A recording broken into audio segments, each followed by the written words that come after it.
Welcome to the Montana Wizard Podcast. Today we're going to start out with more introducing me as the first episode. And what a better day to do it on than around February 7th, which would be my birthday, so a day that is about me. But first, a message from our sponsor, Mountain Wizard. Are you sick of buying Montana merch that all looks the same? Fret no more. Now we have Mountain Wizard, where we have magical Montana merch, where it ranges from cowboy theme to even wizard theme. Buy now on our website at mountainwizardllc.com. So today is actually a very weird weather day so far. I mean, it was close to 70 today. Just got back from walking to the Yellowstone River, where there's people camping because it's been so warm.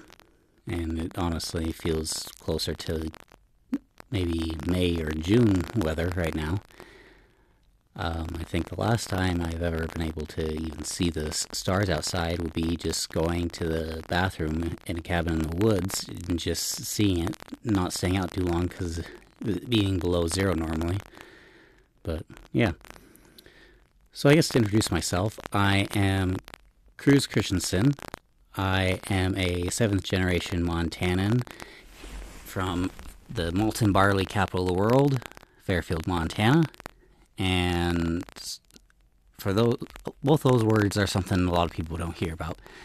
For starters, malt and barley, unless you're a farmer, and even then, a lot of farmers won't know where that's actually at. And Fairfield, which is a very common city name among many other states as well. So unless you're from the actual state of Montana, most of the time you won't even recognize or know that name. But it's about 30 minutes from Great Falls, Montana, which has a little bit more well-known significance due to the Lewis and Clark and just a well-known city in Montana. It's one of the larger cities in Montana, so that also is a perk. Fairfield's also on the Rocky Mountain front, where we get a lot of wind. And a lot of people are probably now looking at a map and thinking, wait, you said Yellowstone River. Those two places are nowhere near each other. Well, right now I currently live in Columbus, Montana.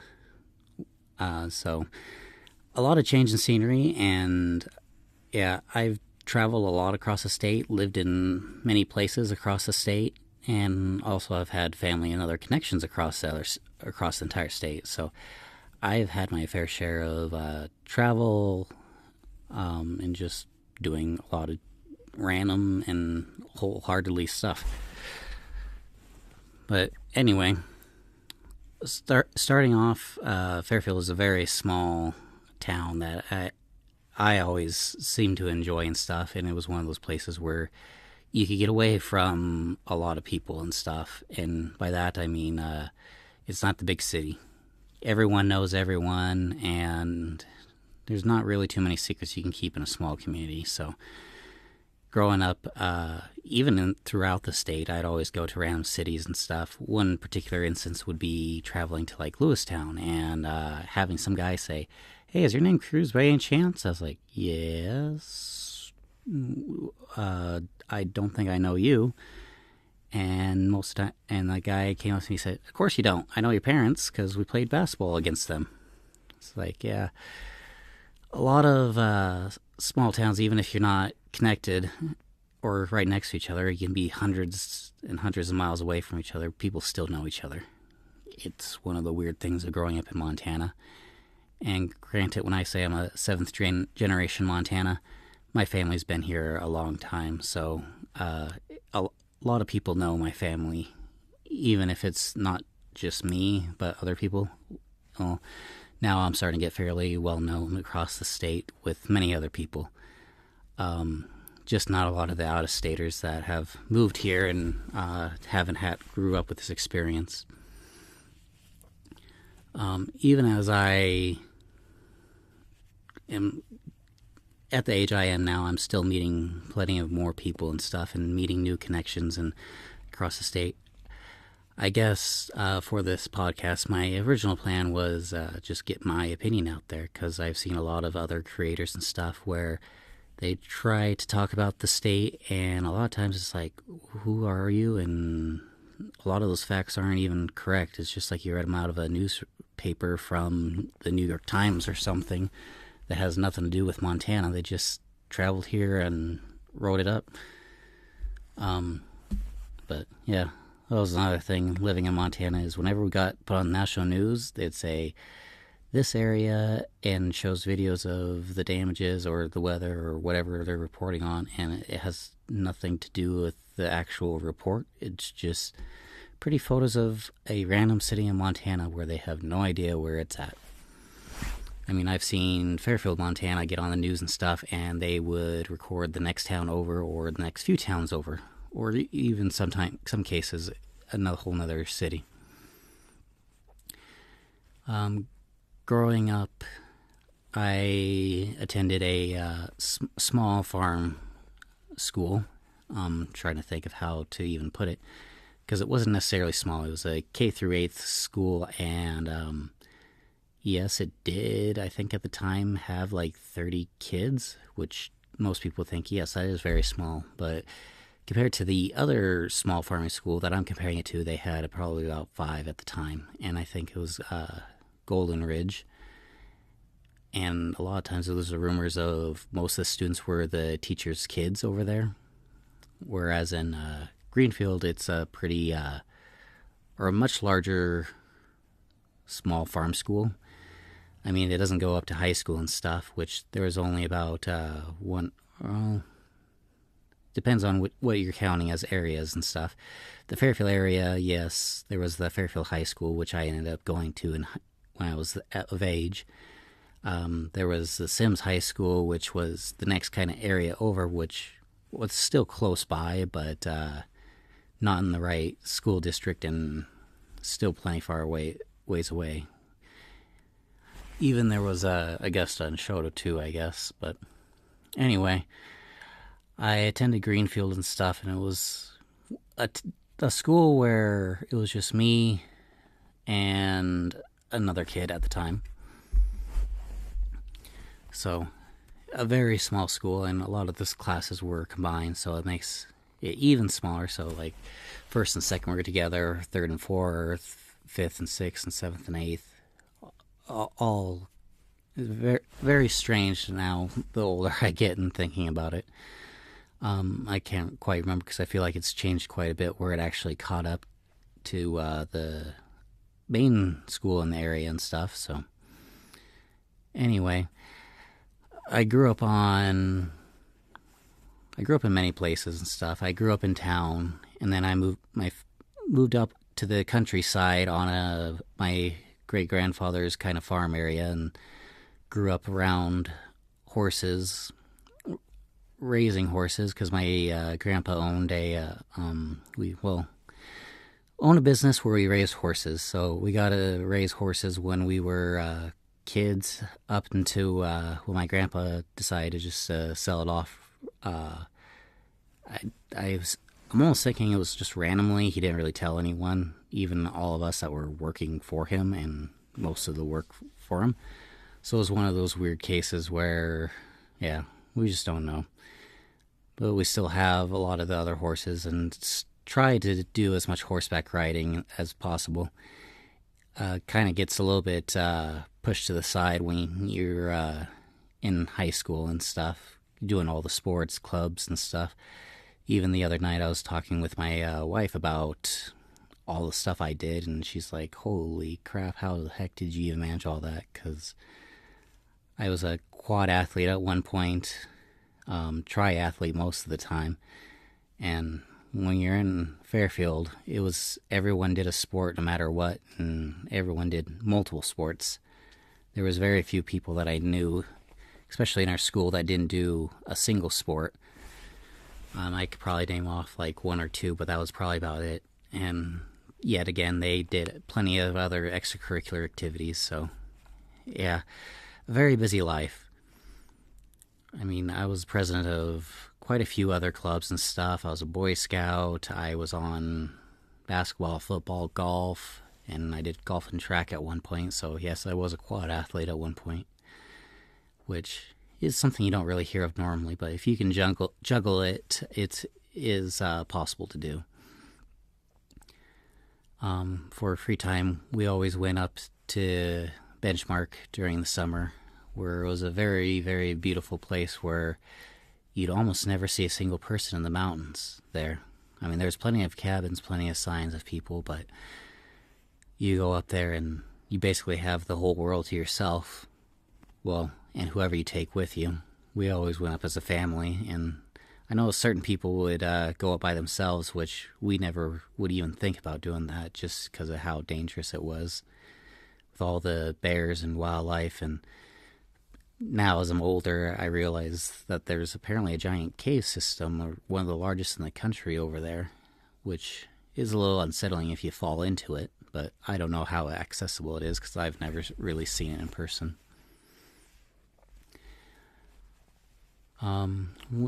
Yeah, growing up, we did a lot of outdoorsy stuff, did a lot of horse stuff.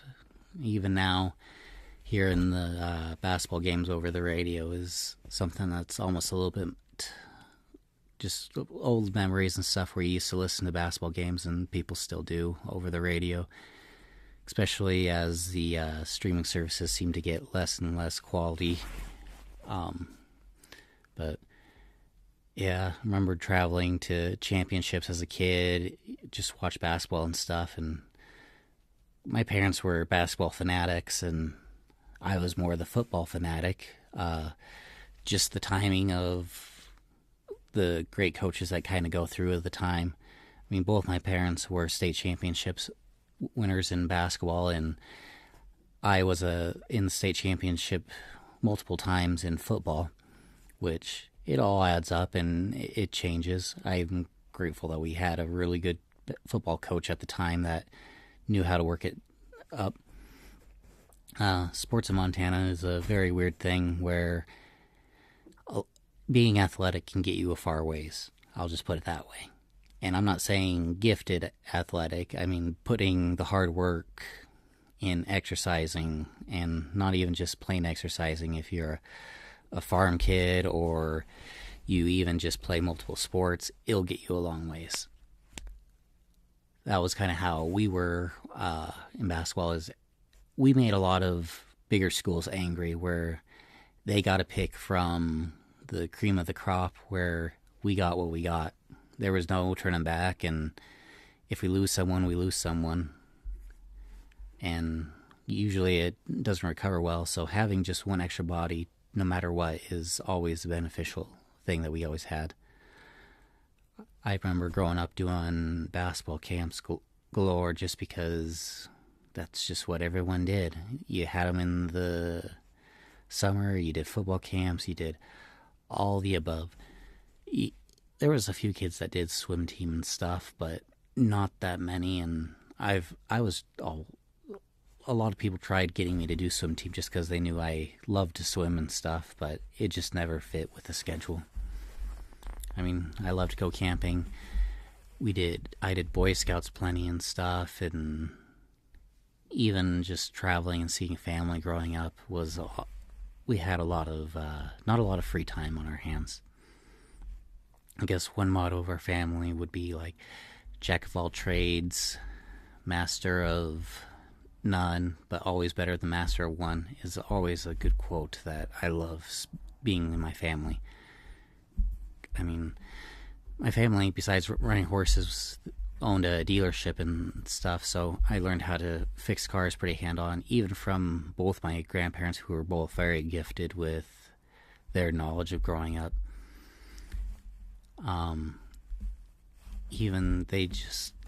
Everyone just learned from doing hands-on stuff. We did mechanic stuff, we did farm stuff. I even remember riding on bales as a kid as my dad bucked them, and at the time it felt like to me it was very, very far up because I was the little kid riding on top of all the hay bales as we hauled them around. And yeah, even growing up, we had swim day, which was always like a family, well, community tradition, I'll put it that way.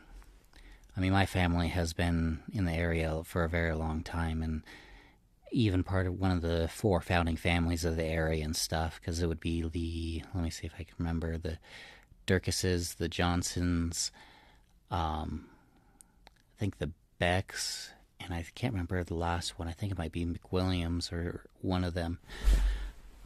But there was four founding families to Fairfield, which it's I'm starting to the more of the term, was it small town royalty, which also my wife ironically is also another founding family and stuff. Going a little bit off topic on her, but both our families are pretty deep in Montana and stuff, and have been here for, I think a few people have been here since before the state was even considered a state, back when it was a territory.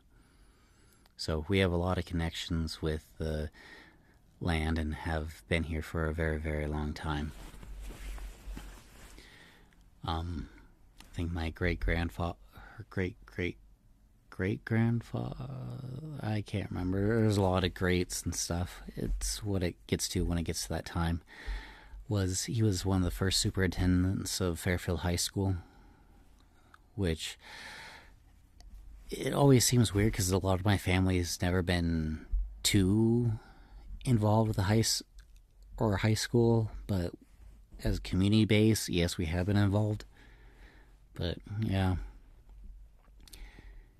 we have a swim day, a local holiday. I think it's like the third weekend in July, which is always a big, huge community event and stuff. And every year it has an auction, and I always remember my family putting in for something and always winning something. And even this last year for Mountain Wizard, we donated a hat and t-shirt and cooler, which a lot of people found very interesting stuff, and it went well way over of what it was actually worth, which it always feels good when the community puts into that. One of my most vivid memories of it would be a pie auction, and I can't remember who made the pie, but it went for like $400 or $500. But yeah, but I don't know. At this time, getting a little memorabilia and stuff, just kind of in my head when I get close to my birthday and stuff, and I was like, wow, I'm really getting close up there. It's like always, it was always handy being born on the year 2000, because you could always remember what age you are going to be or what age you are. January doesn't really count because everyone's already confused as it can be as the new year gets in. But yeah, a lot of the other things that I did is I participated in a lot of clubs. I was a senior patrol leader for my Boy Scout troop, where it was some of the very good skilled memories and stuff, and some sad. In some other things I did, I guess I did football, basketball, track and golf, and I'm trying to think. I did skills. I was a trading card kid, honors club, all that type of stuff. And I know I'm definitely missing plenty and stuff, but it comes with the trades of doing a lot of stuff. You forget what the heck you do and where a lot of your skills come from, because like I said, we'd always go into the mountains, and a lot of stuff I learned hands-on, and not just in Boy Scouts, not just from my dad. Well, a lot of stuff I learned from my dad, even the stuff that is hands-on, because you have to do it. But yeah, and it gets hard thinking of where the heck you were from. Like right now I'm in Columbus. I lived in Helena. I went to college in Bozeman and finished college there, for the MSU Bobcats. Great year to be a Bobcat right now. But yeah, for the most part, me being me is just experiencing where I travel and where I go. I mean, I listed off all those other clubs and stuff, and you can see where I get my experiences from is just by doing more and experiencing, and somehow you end up in a place where you don't see and meet new people, meet at new events, see new things. Yeah. So I'm going to wrap it up right there. It is getting close to the 20-minute mark, which is a pretty long podcast and stuff. And I could go on for hours and hours talking about my experience and stuff, but I'll save them for separate podcasts and stuff. But if you have any questions, you can always comment on one of the social media channels I have out. I know this gets uploaded to YouTube. I'll do Instagram, Facebook, and I think I might have a few more platforms, but for now we'll just go with those. And you always reach out by email, asking more questions, saying, how did you experience this? How did you do that? Have you ever done this? Have you ever done that?